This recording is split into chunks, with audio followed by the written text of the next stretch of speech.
So I've been lucky enough to win a recipe competition. So I entered my Chipotle chicken, which is a video on this channel as well. My Chipotle chicken recipe into a barbecue competition, and I won it. And my prize was this really awesome barbecue meat pack from my local butchers, which is called Pritchetts. Pritchetts has been a family butcher's since 1868, which is crazy. That is, it's been a family business since then, and it's such a fantastic company. If you live in Wiltshire, well, I live in Salisbury, but if you live in Wiltshire or any of the surrounding areas, I highly recommend you visit there because the meat is such good quality, and I think they follow the same ethos that I do, which is, it's got to be good quality. It's got to be local, if you can get it local, and it's got to be at a good price. It's got to be good value for money, and I feel like those are the three things that I follow with my cooking as well. So I'll show you the haul I've got as well, which is obviously I got it for free, but normally they charge £30 for this barbecue sort of selection, and it's really good value for money. So I'll show you what you get for your money, lots of bang for your buck. And today we're going to be making a tandoori lamb salad. So I've got these minted lamb kofta kebabs. Kofta's like the sort of Middle Eastern word for kebab, which is what I'm going to be using today. We've got 4 beef, red onion and mint and mixed herb burgers. They sound delicious. I've got proper nice sausages. So just traditional pork sausages, which again, I love good quality sausages because I find that the really cheap ones that don't have any meat in, I don't like, I can't even eat them. I don't even like them because there's no texture to them. I love proper sausages. I've got some peppered beef steaks. I'm not sure what cut they are, but they look very scrummy. And some Chinese pork steaks. So they've been marinated in sort of what looks like a char siu sort of marinade. I've got garlic butter chicken fillets, which sound really yummy as well. And also I've got 2 sauces, so proper tomato ketchup and sweet mustard ketchup from a company called Tracklements. Tracklements is also, so as well as selling local meat, Pritchetts also sell like local preserves and stuff, because Tracklements products are fantastic, by the way. You can get them in, I think you can get them in supermarkets, or you can certainly get them in farm shops around here. They're based in Wiltshire as well. They're based in Malmesbury, I think. But they make like sauces and mustards and pickles. Really nice. Right, so I'm going to be using these skewers. And I'll put that meat in the fridge in a minute. So I'll put that aside. Right, so here are the other ingredients that you'll need. So you will need 140 grams of spinach, so it's quite a big salad. You'll need 12 cherry tomatoes. These are baby plum tomatoes, but cherry tomatoes will do just as well. You'll need just some normal oil, about 2 tablespoons of normal oil, and that's going to be for frying. But you will also need 2 tablespoons of decent olive oil. This olive oil is, oh my god, it's amazing. My parents bought me this back from Crete, and my parents have a villa on Crete, which is probably the most upper middle class thing I've ever said, but they brought me back this extra virgin olive oil from Crete, which is sort of grown and made about a few miles from their villa. So you should always cook with sort of plainish sort of oils, and then if you've got any posh flavoured oils or extra virgin, use that for dressings. Don't use it for cooking because the flavour's too strong. So you'll need 2 tablespoons of that, 2 teaspoons of honey, and 2 tablespoons of balsamic with some salt and pepper. That makes those 3, with a bit of seasoning, make the salad dressing.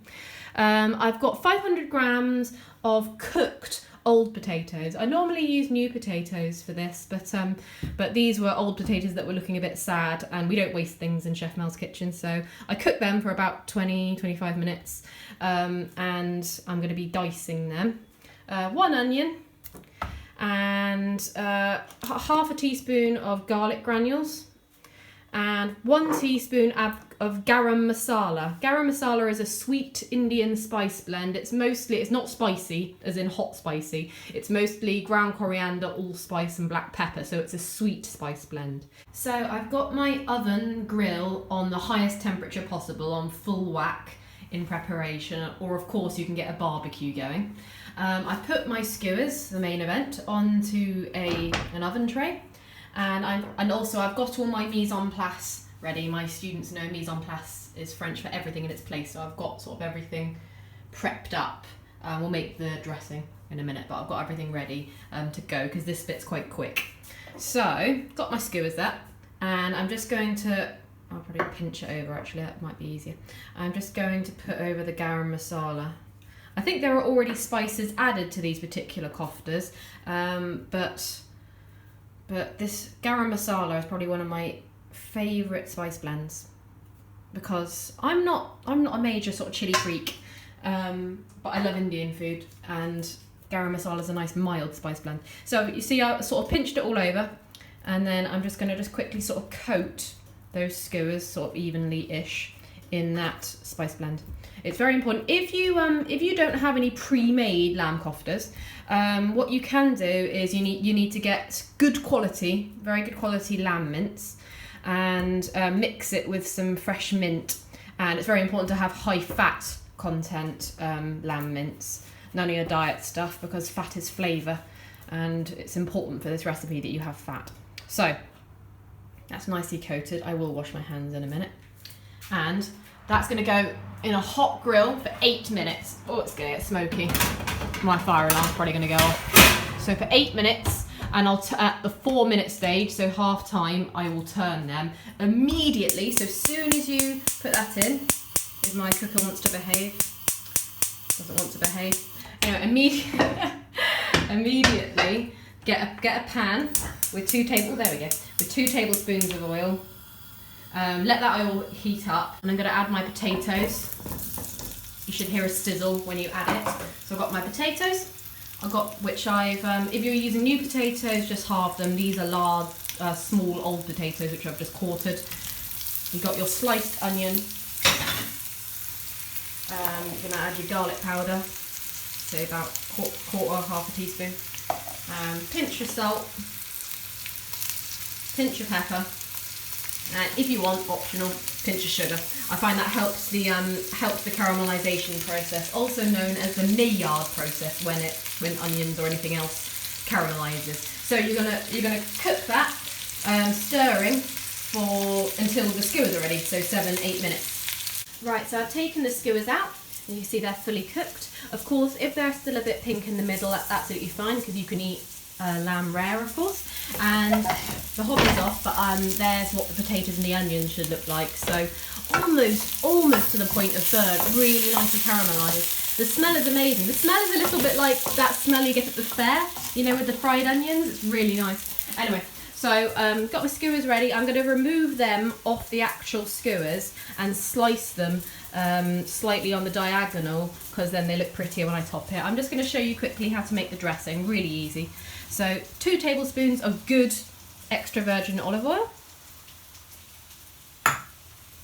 2 tablespoons of balsamic vinegar,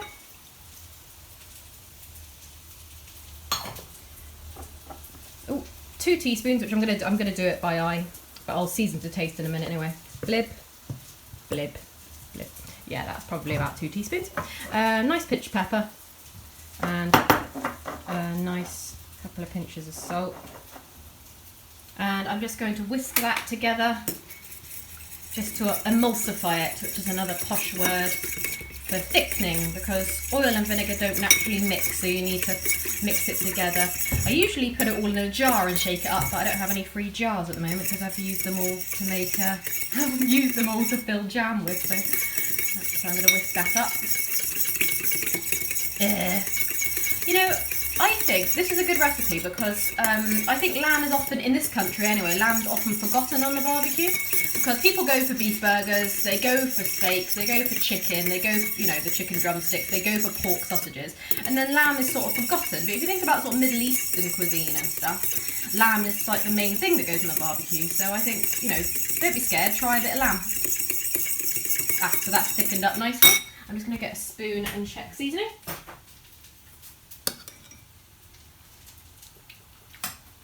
Actually needs a splib, that's a technical term, needs a little bit more honey. This bit's always a bit difficult one-handed, but I shall endeavour to do my best. So I put spinach on a nice big plate. I'm going to start with a big plate, and I'm going to put, I'll make it look pretty in a minute, but I'm going to put a nice couple of,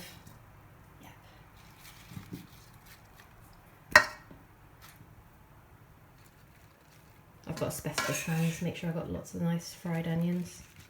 Of course, this does serve two, but I'm just going to plate one as an example. Nice, so I'll get that out of the way. Then I'm going to top with the cherry tomatoes. So, like I said, when plating, don't try and do things sort of evenly. Try and do it sort of randomly. And then I really ought to actually look into why even plating looks strange, because I'm pretty sure there's a scientific reason why it doesn't look very pleasing to the eye, and odd numbers look pleasing to the eye for some reason. Cool. Nice. Again, you know, there's cherry tomatoes for a nice little bit of colour there. Nice. And then the main event. So I'm going to dot those lamb skewers, which again I've cut on the diagonal. As I said, it's a big portion, isn't it? We don't do things in halves here at Casa del Mel. Beautiful. And before I forget, because you know me, I will, I'm just going to top with the dressing. So I'm just re-whisking it up a little bit. I'll swap hands for ease.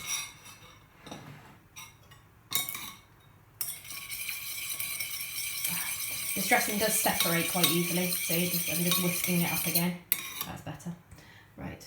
And I'm just going to finish that off with, I don't know, 2 or 3 sort of nice, generous drizzlies of that beautiful balsamic. So there we go, lamb kofta salad, tandoori lamb salad. Fantastic meat from a fantastic butcher's to make a fantastic meal. There we go.